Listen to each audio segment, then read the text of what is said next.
what time it is. Marvin Devine, Huber, Axel, and you know how we do.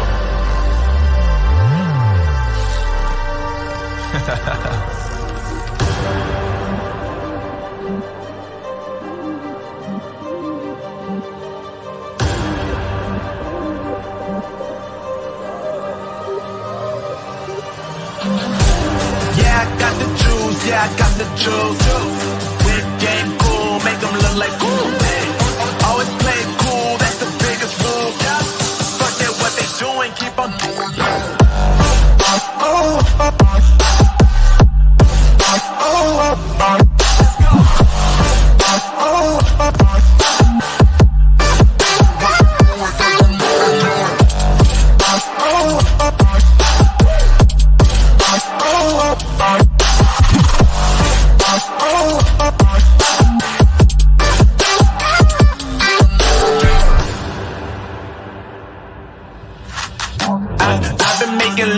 Like 22. Ask me how I made it right here in the booth. I'm always pursued cause of what I pursue. That's greatness, yeah, I gotta make it, I got things to lose. Boy, wanna get in my crew, but you can't get in my crew. Me, Axel, and Huber, way too fireable. When this joint drop, better call the troops. And when you hear the drop, better raise the roof. Better raise the roof. You already know what happens when we link up. Let's go. All these brothers, my guys, know that they fly, know that they ride or die. I keep waves by my side, CJ Ike, now I gotta roll with ice. Cold, these brothers, my guys, know that they fly, know that they ride or die. I keep waves by my side, CJ Ike, now I gotta roll with ice. Ride or die, ride or die, ride or die, ride or die, ride or die, ride or die. Ride or die, ride or die. Cold, these brothers, my guys, know that they fly, know that they ride or die. I keep waves on my side, CJ Ike, now I gotta ride or die.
Hello, everybody. Welcome, welcome, welcome. Tonight, we have two great nephrologists on to talk to us about kidney disease and scientific-based, plant-based kidney diet for kidney patients. One cooks, one does research. We've had Dr. Schusterman on before, the cooking doc. He returns to talk to us tonight. He is the president and physician partner at Carolina Nephrology, a 22-provider practice in Greenville, South Carolina. He is also the creator and host of the Cooking Doc. If you check in the notice to our broadcast, you'll find his links to his website and also links to purchase his book, The Kidney Doc's Kidney Healthy Cooking, a modern 10 10-Step Guide to Preventing and Managing Kidney Disease. He's a board-certified neurologist. He serves as medical director at multiple dialysis centers. He is a clinical assistant professor at USC School of Medicine in Greenville and oversees the medical student nephrology rotations. Very passionate about diet and management with kidney disease. The other doctor that we have on tonight is Dr. Sirvam Joshi. Dr. Joshi is an internist, nephrologist, and plant-based physician practicing at NYC Health and Hospitals / Bellevue in New York City. He received his BS degree from Duke University, his MD from the University of Miami, completed his residency at Jackson Memorial Hospital, University of Miami, and his nephrology fellowship at the Hospital of the University of Pennsylvania. He is also the clinical assistant professor at the New York University School of Medicine with research interests in plant-based diets, fad diets, and nephrology. He has written numerous, and I do mean numerous, scientific articles and speaks nationally on these subjects. He is the youngest nephrologist to receive the NKF's Joel D. Koppel Award, the highest award in nutrition. So without any further ado, let's start the show, Steve.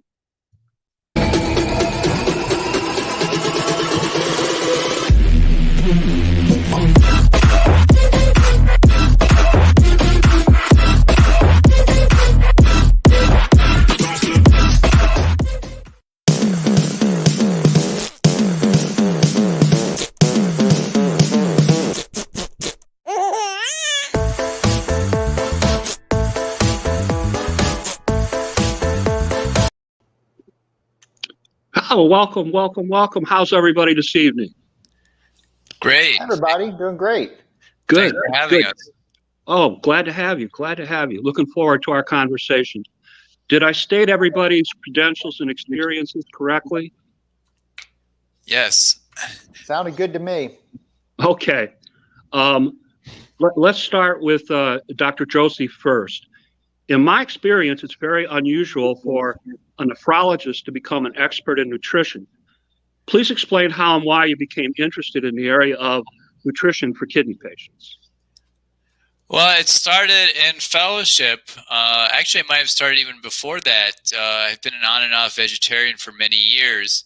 And in fellowship, I was asked to give a presentation, and I thought, why not combine these two subjects, plant-based diets and kidney disease? And then it's been go, go, go ever since. I think after that presentation, within a month, I was getting requested to speak on the subject, and I've just continued to go with it.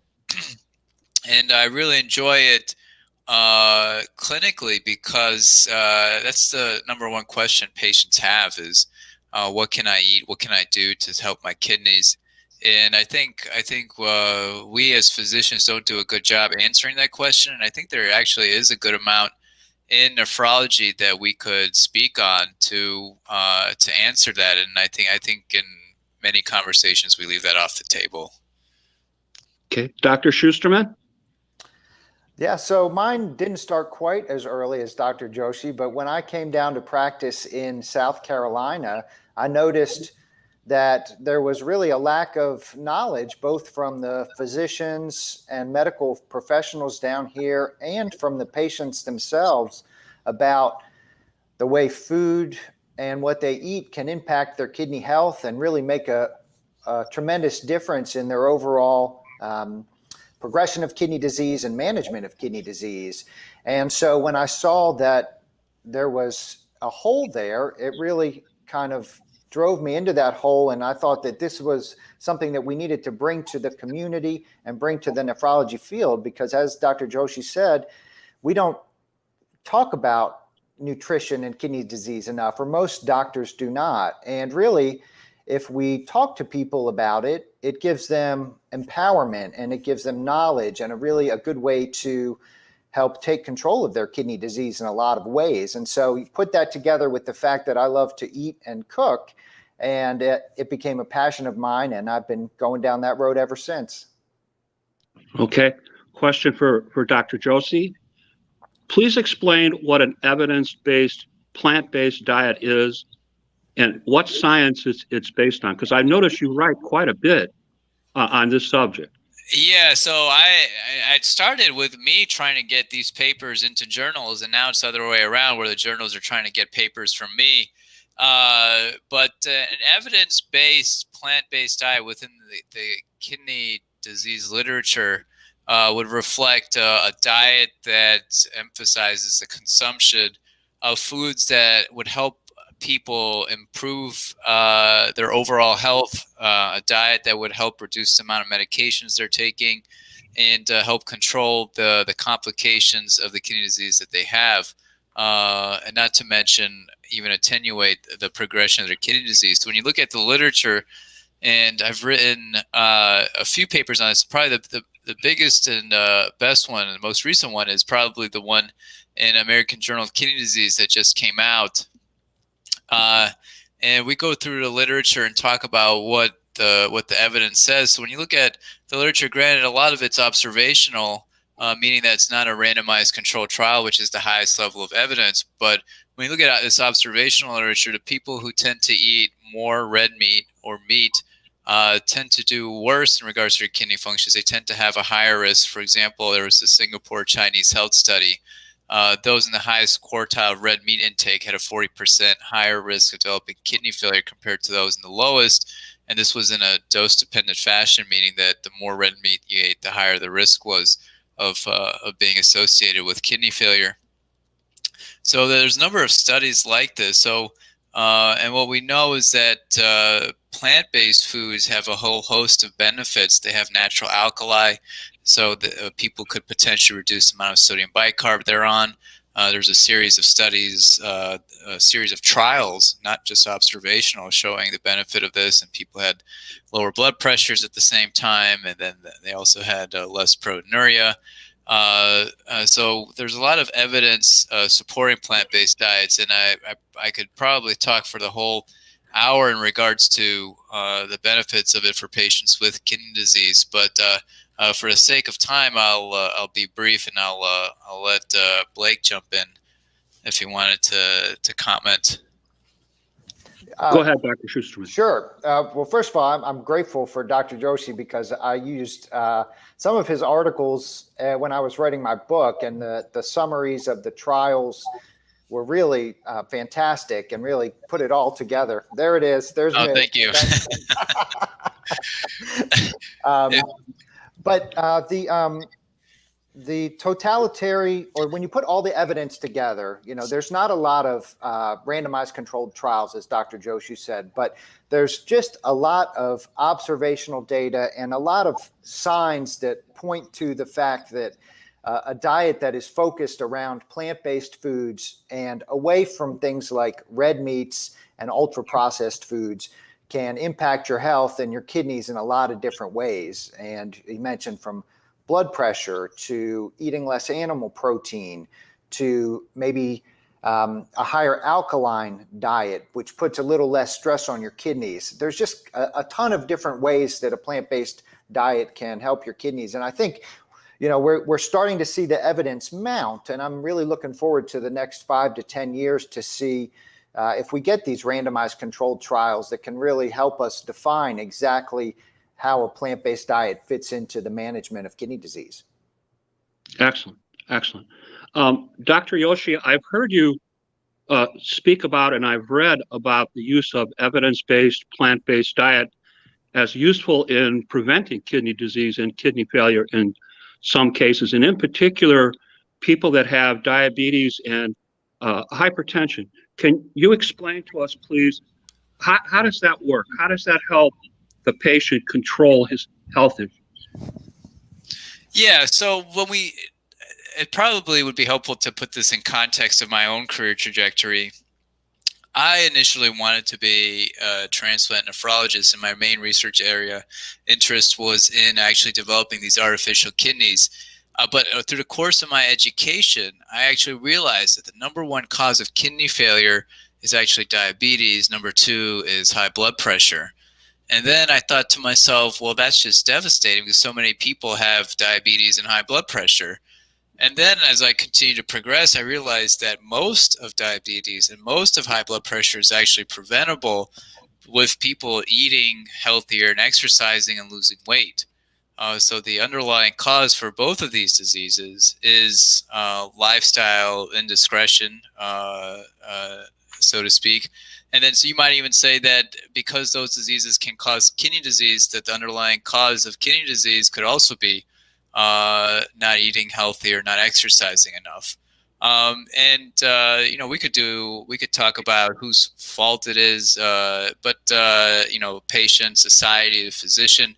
But at the end of the day, we all have to work better to eating healthier collectively to help address these issues, and educating our patients and informing society and helping pass laws that subsidize fruits and vegetables so that it's cheaper for people to eat, and tackling food deserts and things like that. And I think Dr. Schusterman's book is a great way to start with that. I know we disagree on at the inclusion of animal protein, but when you compare it to the standard American diet, his book, and I've looked at it several times. I have his website pulled up here. It is miles ahead of the standard American diet, which is just chock full of fast food and unhealthy things, processed food, things that decades or centuries people would not even recognize as food. So you have homemade pico de gallo here. You have black bean quesadillas. You have a 7-layer dip. So many things that engage people to eat healthier, teaches them these skills that are very important that they can pass on to their family. It's a great resource, especially in the renal community where we don't have a lot of guidance or cookbooks like this. You go into cardiology, dime a dozen. Okay. Dr. Blake, talk to us a little bit about plant-based diets, science, and prevention of kidney disease and kidney injury. Well, I think Dr. Joshi hit the nail on the head in that the two top causes of kidney disease, diabetes and high blood pressure, can be prevented and managed with changes in diet. And so, when you look at dietary modifications that can impact your kidney health, if you stick to plants, meaning things like, and when we talk about a plant-based diet, there's a difference between kind of a plant-based diet, which is focused on whole grains, fruits, vegetables, cooking at home, beans, versus things like, macaroni and cheese or ultra processed kind of plant-based foods. Those are kind of, those may not be quite as good, but if you're focusing on a whole food plant-based diet, there are so many ways that it can help you manage your diabetes and help you manage your kidney disease, because the data is starting to show that it is effective. Now, the question of whether or not to include animal protein is a great question, and I think we'll know more in the future about how much animal protein is safe for people to prevent kidney disease from getting worse or to manage kidney disease. But a lot of the times down here in South Carolina, people have never gone a meal in their life without eating meat. And so kind of starting to meet people where they are and starting to cut out a little bit of meat at a time on the way to a plant-based diet is kind of a nice stepwise progression, and every little bit helps. Okay. For both doctors, let's start with Dr. Joshi. I have read and heard you speak about plant-based diets being helpful to people that already have PKD. Can you talk to us, or CKD, my apologies.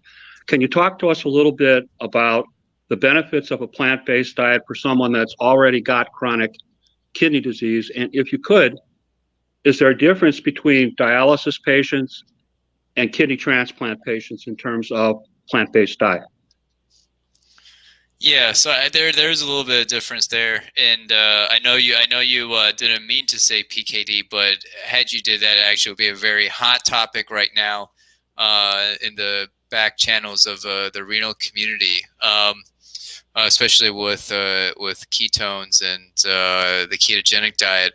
At any rate, to answer your question, so plant-based diets, I think, have a number of benefits for patients with kidney disease, and I've seen it in practice. And I think all nephrologists have seen the effects of dietary indiscretion in some way. And I think if you think of plant-based diets as perhaps being potentially the best diet because it's very low in acid, it tends to be low in salt, has low amounts of bioavailable phosphorus, and it can also it helps avoid protein excess, which is important in those who have kidney disease. Excess protein has been shown in a number of studies and ultimately in a meta-analysis to cause hyperfiltration, and then can actually cause the kidneys to deteriorate ever so slightly faster. So I think for all these reasons, plant-based diets can be helpful for those with kidney disease, can help them reduce the amount of medications they're taking. It can also help slow down the progression of kidney disease. The difference mostly for those on dialysis versus those who are not, so those who have CKD and those who are post-transplant compared to those who are on dialysis, is that dialysis patients need a little bit more protein due to the protein losses, the catabolic state, the inflammation. So that's the only thing to be wary of, but that's still attainable when you look at studies of patients eating plant-based diets on dialysis. They were able to attain the amount of protein that was required. And actually, the most recent Ketogenic guidelines actually revised the amount of protein necessary down to 1 gram per kilogram per day. So it's not as high as it used to be, which was 1.2 grams per kilogram per day. Okay. Dr. Schusterman, in your opinion, is there a difference between CKD patients and diets for dialysis patients and kidney transplant patients? And if so, what do you see as a solution? A plant-based solution. So the most important difference, I think, is that when you I kind of lump kidney transplant patients into the same category as pre-dialysis patients, because everybody who is not yet on dialysis, whether they have one kidney that's functioning from a kidney transplant or two kidneys that are just not functioning as well as they should, meaning you have stage 2, 3, 4 kidney disease, the goal at that point is to prevent you from going on dialysis. And so at that point, preventing you from going on dialysis can mean things like lower animal protein and lower protein in general, lower sodium foods, a higher alkaline-based diet. These are basically all kinds of things that will lessen the work that your kidneys have to do to process the food that you eat. And so if your kidneys are working less, and this is a very kind of simplified way of looking at it, if your kidneys don't have to work as hard, they won't go into this hyperfiltration stage, and you won't get scarring inside of the kidneys. And when you're doing all of that, you can prevent your kidneys from getting worse in some cases, or at least help them. Once you cross the point where you end up on dialysis, your goal is not necessarily to keep your kidneys filtering as well as they should to keep you off of dialysis, because you've already kind of crossed that bridge. At that point, the goal is to help manage what you take in so that toxins and waste products and fluid and salt don't build up between your dialysis sessions. And so while there are a lot of similarities in a plant-based diet between the two, and things like low sodium, and plants have less bioavailable phosphorus, so your phosphorus that you're eating is not getting absorbed as much. I think the difference is mainly in what the goals are for your plant-based eating, whether you're trying to keep your kidneys from getting worse so you don't have to go on dialysis, or whether or not you're trying to manage the waste products from the food that you eat so they don't build up too high, like the potassium and the urea and the phosphorus between dialysis sessions. Excellent. Dr. Joshi, is there any downside or precautions to a plant-based diet that we should know about from your scientific studies and experience? Yeah, I think the biggest one is potassium. So it's not necessary that people eating plant-based diets will develop high potassium levels. That's the big fear. That's actually the reason why, one of the reasons that we as a renal community have avoided recommending plant-based foods to our patients, because of potassium levels. The other big one is phosphorus, and then you could probably count protein as the third reason. But the phosphorus issue, I think, as Dr. Schusterman was saying, is that there's less bioavailable phosphorus. So even though these foods are high in phosphorus on the label or on the nutrition facts or wherever you go to get this information, once you account for bioavailability, phosphorus actually is very low. But what remains potentially as an issue is potassium, but not everyone eating plant-based diets develops hyperkalemia. And actually in the studies, very few, almost no one developed hyperkalemia. There's actually only one instance in all the studies that have looked at this, and that person had another explanation for having high potassium, and that person had a renal tubular acidosis. But there are actually factors that come with plant foods that can actually help balance this rise in potassium. So even though plant foods do have potassium, they also have fiber. So the more fiber you eat, the more bowel movements you have.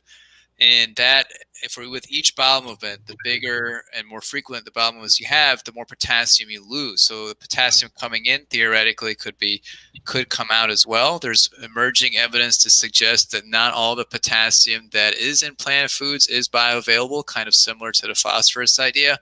That being said, there are some things that people should keep an eye on, and I've written about this as well. So juices, sauces, dried fruit, all of these things have the potential to be problematic if overdone, because they kind of take away some of these balancing effects.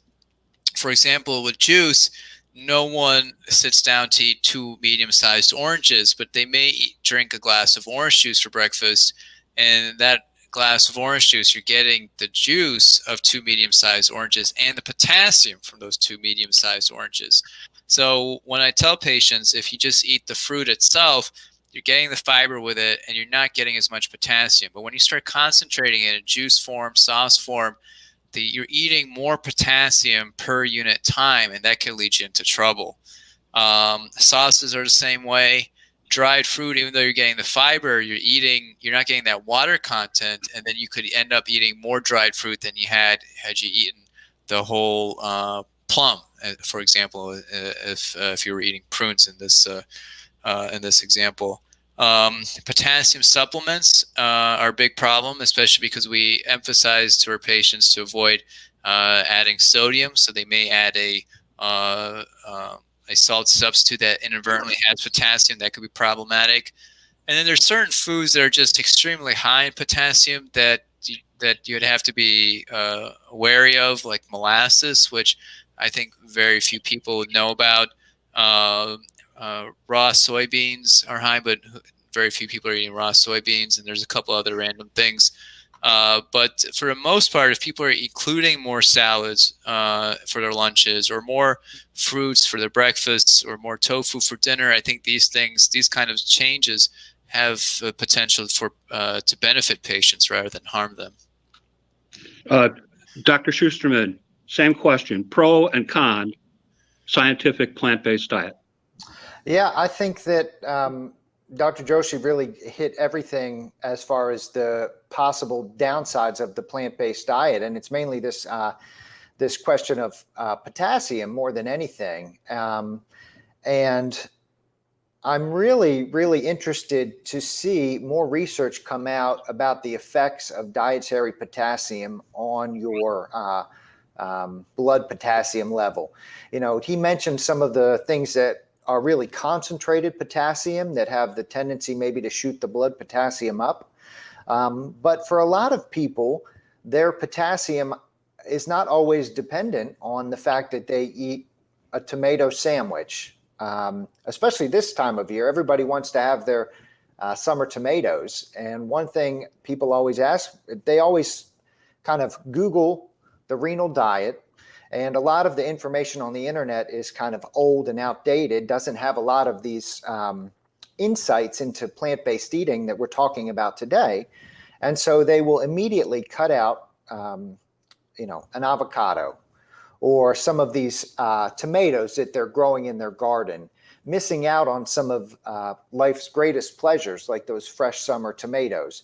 And so, I think that if we can get over the hump and figure out how much potassium you can eat to keep, and how much potassium affects your blood potassium level, that will really kind of be the last hurdle to kind of a full-on plant-based diet and understanding the risks and benefits with that. The only other things are it's sometimes difficult for somebody to go on a full plant-based diet, so incremental steps are important. Sometimes if you're on a plant-based diet, it takes a lot of time and energy to cook or to learn to cook that way, especially if you're used to using meats to flavor your food and meats as the center of your dish. Making that transition can be a difficult thing. So that's not really a downside. It's just more of a barrier to getting there. Okay. Dr. Joshi, I want to ask you a question about your article, Plant-Based Diets for Kidney Disease, a guide for clinicians. And I wanted to point out to our audience, you write articles and make suggestions to other nephrologists. That's how important that your work is. Can you tell us what the guidelines for clinicians and other doctors were that you recommended for kidney patients like me?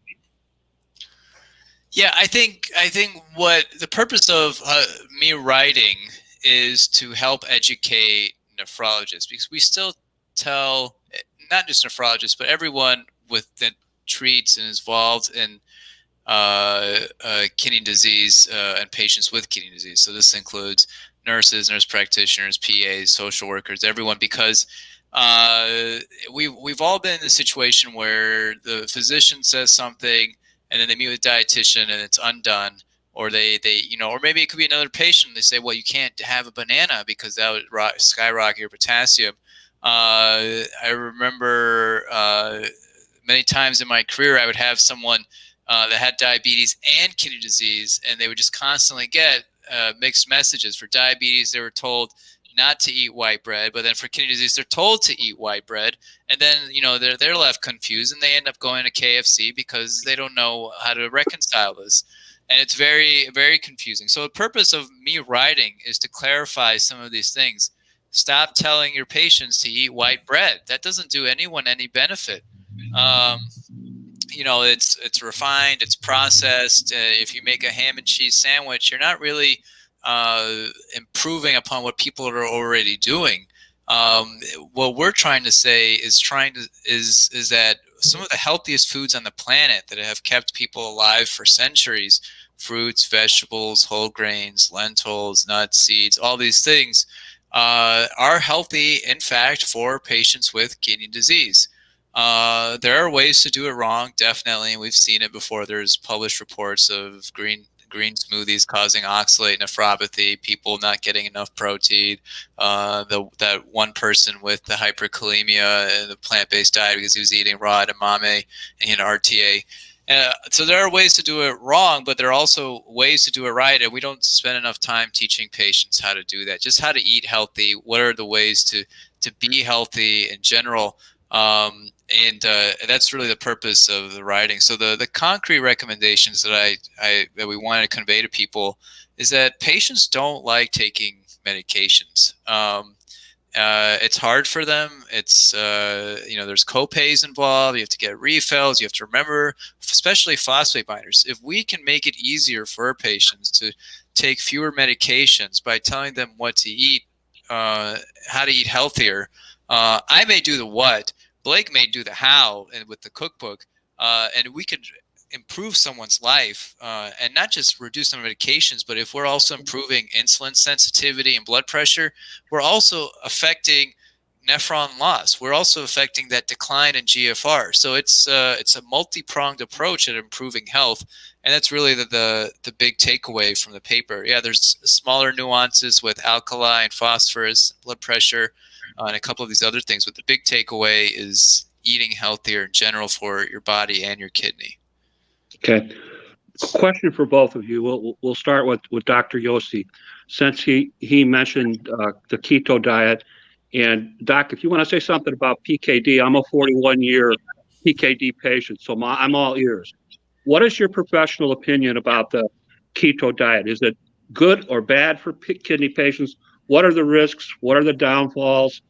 Is there a scientific basis? What's the impact of a high protein diet on kidney health? Yeah, so high protein diets, I recommend patients stay away from. Even if you're on dialysis, you only need, the latest guidelines say 1 to 1.2 grams per kilogram protein per day, assuming that you're in steady state and you don't have a wound or something else that would require you to have more protein. So I tell people to really stay away from the high protein diets. The ketogenic diet, despite a popular misconception, is not high protein, it's high fat. And the keto, the ardent keto supporters will correct me in a heartbeat on that. It's high in fat, it's moderate in protein, and scarce in carbs. To keep it brief, I don't particularly recommend the ketogenic diet for those with kidney disease. I think the literature is very slim. But when you look at the pediatric literature, there was a high prevalence of kidney stones, in excess of 20% of those on the diet. I think it has the potential to really increase the amount of acid load in people who are already struggling to balance the acid levels. And in some studies, there's some observations showing that high-fat diets, particularly saturated fat diets, can increase albuminuria. But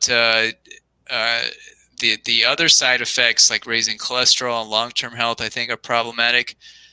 However, now there's this issue with PKD and the benefits of that. And what's interesting, as far as I understand, is that you can derive the same benefits from the ketogenic diet on PKD. The idea, the research has shown that these diets can potentially attenuate cyst growth. Human data is emerging, and supposedly, from what I hear, is coming out later this year.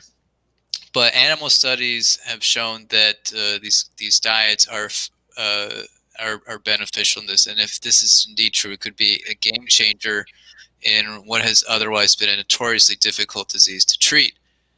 But what I was saying earlier is that you may be able to derive the same benefit with just taking the supplement. So which is BHB, beta hydroxybutyrate, which is a ketone that is produced during the ketogenic diet. So you may be able to have your cake and eat it too, theoretically. Your strawberry shortcake that is made with whole grain flour, etc. But this there's a company coming out, and they're producing a proprietary formulation of this that combines citrate with it, and supposedly later in the year should be available for patients with PKD, and hopefully we'll have evidence at the same time to support it. But for those who really want to get a jump start, BHB is on Amazon, citrate's on Amazon. These are things that are widely available. I'm not recommending to do that. You should definitely discuss it with your doctor, since these are unproven therapies. But I just wanted to let people know as much as I know, so they can ask the right questions to the right people. Excellent. Excellent. Dr. Blake, keto diet, good, bad, indifferent, what do you think? Well, the high points are, as Dr. Joshi said, it's a moderate protein, high fat diet. And so it doesn't really cross that that bridge into really high protein diet. And the people on the internet will get you as soon as you make that statement. So that's really important to remember. And then we don't have a lot of data on the keto diet in the long run for people with kidney disease. The pediatrics have a tendency to have more kidney stones. The thing that I kind of, and if it turns out that the keto diet is great for people with PKD, then of course I'll be all for it. If that shows long-term health benefit, can delay the growth of cysts, keep people off dialysis, make their life longer. The difficult thing for keto diet is it kind of falls into one of these fad diets in a lot of ways. So when you see people come to the office who ask about the keto diet, it's often because they've either seen it online or their spouse or their aunt, their uncle lost 30 pounds in 6 weeks, 50 pounds on the keto diet. And they want to know if they can have that really quick weight loss, that works for a lot of people.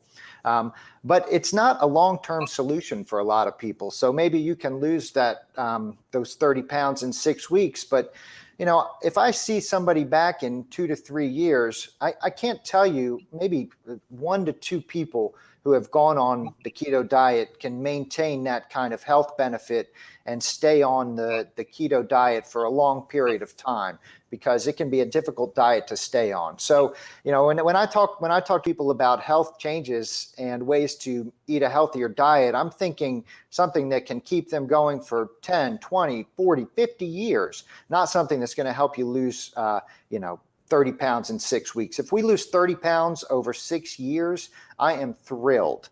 Okay, so that's the way I look at it. We're still getting a lot of data about the keto diet and kidney disease, but it certainly is a difficult diet to maintain for the long term. Okay, we'll start with Dr. Blake this time.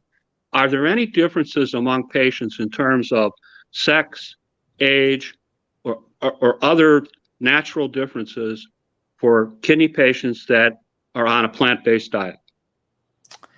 I think everything is individualized. And so whether or not it's male, female, maybe a little bit of difference in protein requirements, age also maybe a little bit different protein requirements depending on what your activity level is. But the key for me is everybody has individual needs. Everybody has dietary preferences. Everybody has other health issues, whether it's diabetes or obesity or kidney stones or some other health problem that maybe makes their health needs, their protein needs, their dietary needs a little bit different.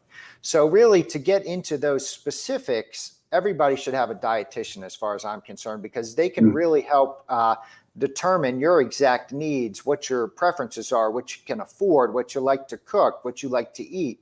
And so I kind of leave it to the dietitian when we get into kind of real specifics like that. Dr. Joshi, same question. Is there any major difference in a plant-based diet based on sex or age or other inherent characteristics? Not as far as I know. For sex, really. I mean, if you're a male, you'll probably need more protein, especially if you're a bigger person versus a smaller person. For those who are older, there is some concern about the bioavailability of protein. Admittedly, that is something I should do a deep dive on, but I've heard this anecdotally. And I've heard that some people have been recommending a 10% extra additional amount of protein in the diet to take into account for those who are of older age. What is defined as older age is unclear, but to help avoid the risk of malnutrition or protein energy wasting. Okay, let's talk about the future of plant-based kidney diets for kidney patients. We'll start with Dr. Joshi. What do you see in the future, Doc, as far as evidence-based plant-based diets are concerned? Yeah, I think the future is going to be more observational studies because those are relatively easier to do. I think as more databases become available and more researchers take notice of this, I think we're going to get more research from observational studies in the same direction. But I think I can only hope that we have more randomized controlled trials, what Dr. Blake was alluding to. That would really be helpful in kind of giving us the confidence that this is helpful, this is safe, this is useful.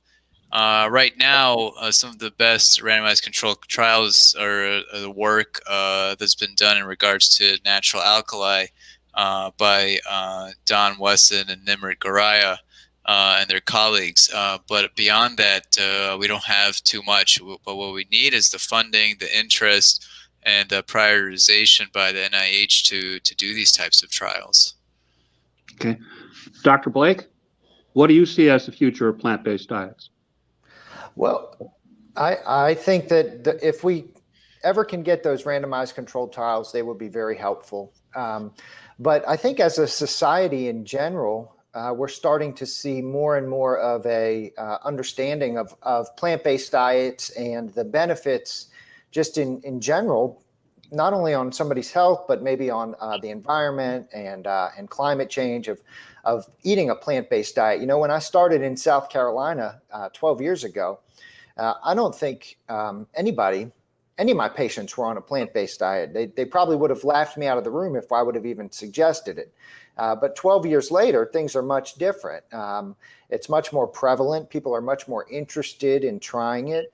And I think if we can kind of get more data along with the data on the absolute health benefits so we become more certain in that, combined with more interest from people, as well as more look towards a sustainable diet for the planet, that maybe we'll see a change and a dramatic increase in the amount of people who are interested in plant-based diets and how it impacts their kidneys. Excellent. Question for Dr. Joshi. How do you feel about winning the NKF's Koppel Award, the youngest person ever to win the award? Congratulations. Thank you. It's a huge honor. I'm very lucky to have won it. I definitely stand on the shoulder of giants. When I first got the email, I thought it was a scam because I didn't understand how I could have, I constantly get emails from, the prince of so-and-so that I've won $1 million. And, it's clearly a scam. And then I got this one. And I thought, well, this can't be possible. And I almost deleted it. And then I read it again. And then I think, everything, the email looked right. And they had my name spelled correctly. And then it was from NKF. And then I was like, holy cow, this is really amazing. But it's really is a huge honor. I didn't even realize that I had done so much in such a short period of time to really gain that kind of notice or that kind of attention. But I'm still floored and in awe. It's like I have to pinch myself from time to time. Well, as a kidney patient who's lost 5 members of my family to PKD, I thank you for your hard work and your research. Much appreciated, my friend. Oh, thank you. And I'm sorry to hear that. PKD is a devastating condition. It's unfortunate, and it's unfortunate that we don't have really great treatment for it. Mm-hmm. All right. COVID question. In light of the Delta variant and the recent remarks by the CDC, we'll start with Dr. Blake.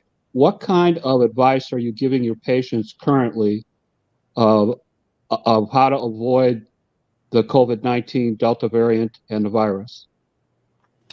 Well, I'm starting with the fact that you should get vaccinated. I've been telling all of my patients, from the beginning that vaccines are the most effective treatment really that we have right now for avoiding COVID-19. And I've had a lot of resistance with that, over the course of the last 6 months down here in South Carolina. But the most important thing is the vaccine. And if you have a kidney transplant or are on immunosuppression, there's information coming out that you may not have developed antibodies after 2 shots. And so you may talk to your nephrologist, and it may be something where we have recommendations for you to get a booster shot or a 3rd shot sometime in the next weeks to months as we learn more about it. And then, we're also learning that this Delta variant is sometimes elusive of people who have either had COVID before or the vaccine. And so, while we get through this difficult time where COVID, it really is it's very prevalent, especially down here in the South now. I think we've gone from 200 cases maybe 3 weeks ago to 2,000. I mean, just exponential growth. Make sure you got that mask on again. If you can get hold of a KN95 or an N95 mask, just be careful for a short period of time here, and maybe we can get over this fourth hump. But still be very careful. Okay. Dr. Joshi, your thoughts? Yeah, I think the first step is getting the COVID-19 vaccine. I think we have to be clear and continue to reinforce the message, especially when there's so many opportunities for misinformation. I cannot state strongly enough to get the COVID vaccine as soon as possible. If you haven't, if you're one of those people that has only gotten 1 out of 2 doses, get your second dose. If you've got no doses, get it as soon as possible.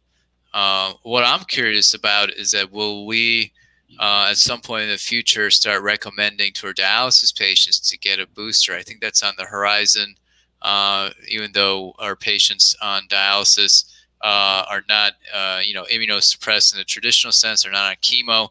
They do have weakened immune systems, and they do have difficulty mounting immunity to other things like hepatitis B. They often need booster shots for that.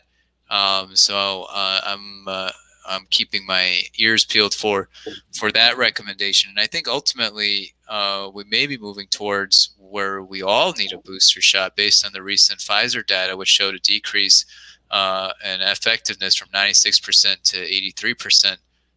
So I think that's probably on the horizon.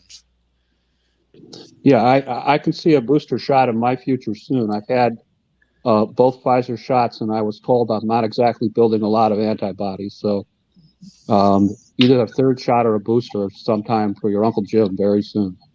Right. All right. Last question. Is there anything tonight that you think is important that I failed to ask about, or that you would like to state for our audience? We'll start with Dr. Joshi. I think I think what we didn't cover is that it's not so necessary to be totally plant-based to get the benefits. And this kind of ties in with what Dr. Blake was alluding to earlier, is that it's difficult to make the transition completely, but it's also not necessary to make the complete transition to get most of the benefit. When you look at non-kidney disease patients, general population, and the benefit, somewhere between, there's no exact number, but when you ask experts in the field, they say anywhere between 80 and 90% is when you start to plateau. So if you're eating healthy 80% of the time, 90% of the time, the remaining 10%, the experts will argue about till the end of time, but you're getting the maximal or almost the maximal benefit that you can for your health. So when I use this when I talk to patients to kind of not overwhelm them, but to make substitutions, and sometimes the earliest substitutions, the low-hanging fruit, no pun intended, is what can really help people, cutting out the fast food, cutting out the pizza, the fried food, the sodas, and making some small changes can go a long way, and then you can build off of that. Excellent. Dr. Blake, your thoughts? I agree with everything that Dr. Joshi just said. All that stuff is very, very important. Small changes can go a long way, and cutting out that low-hanging fruit, like not stopping at the gas station for your breakfast or the Hardee's for your lunch, and really kind of learning to cook and paying attention to what you're eating can go a long way towards improving your health.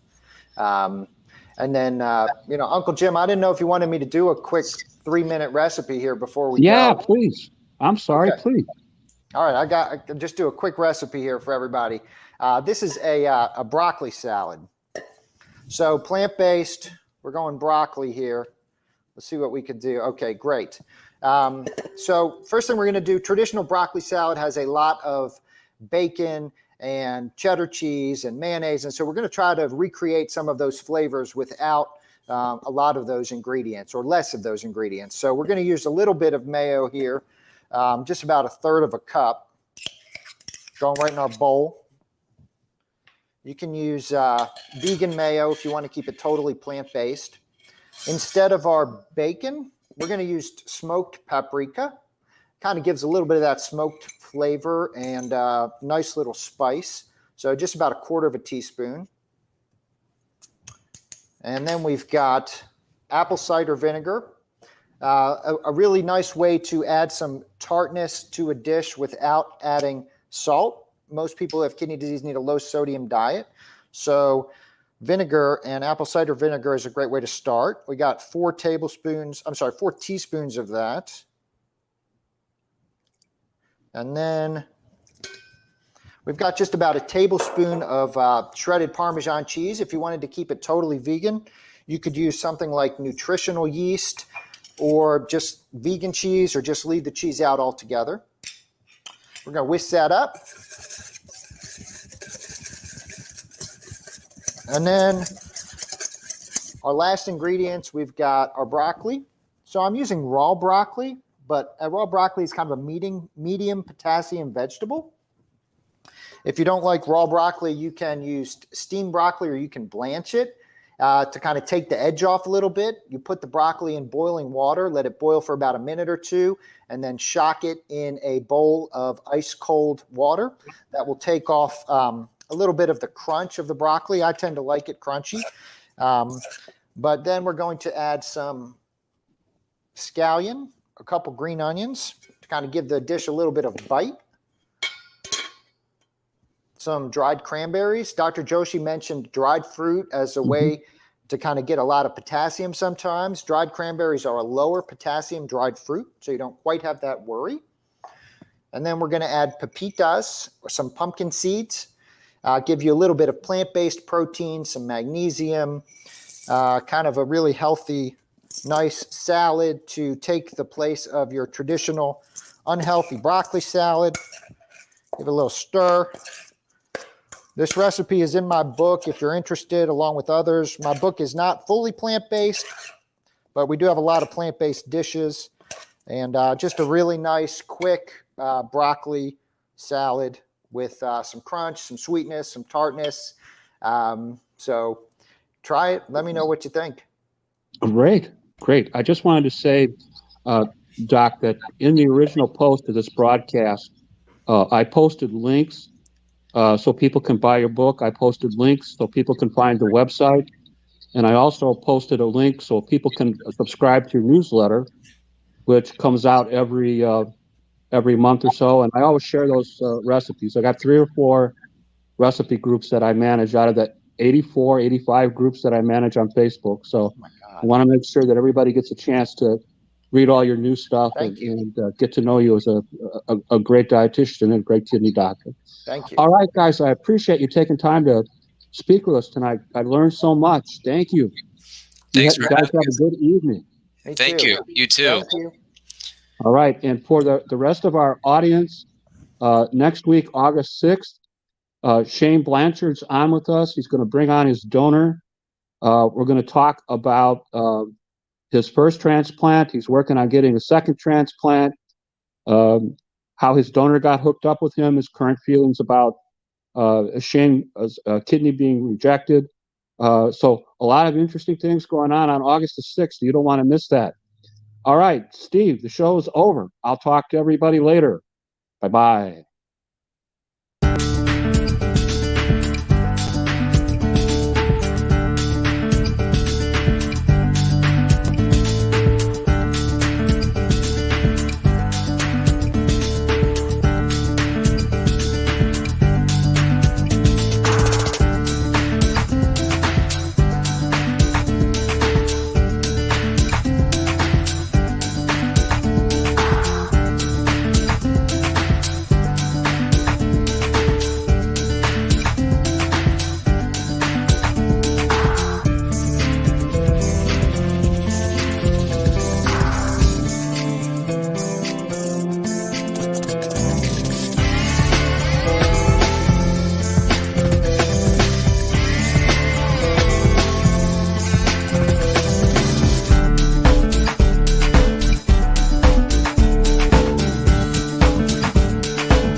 know that they fly, know that they ride or die. I keep boys by my side, CJ Ike, now I gotta roll with ice. Cold, these brothers my guys, know that they fly, know that they ride or die. I keep boys by my side, CJ Ike, now I gotta roll with ice. Ride or die, ride or die, ride or die, ride or die, ride or die, ride or die, ride or die, ride or die. Cold, these brothers my guys, know that they fly, know that they ride or die.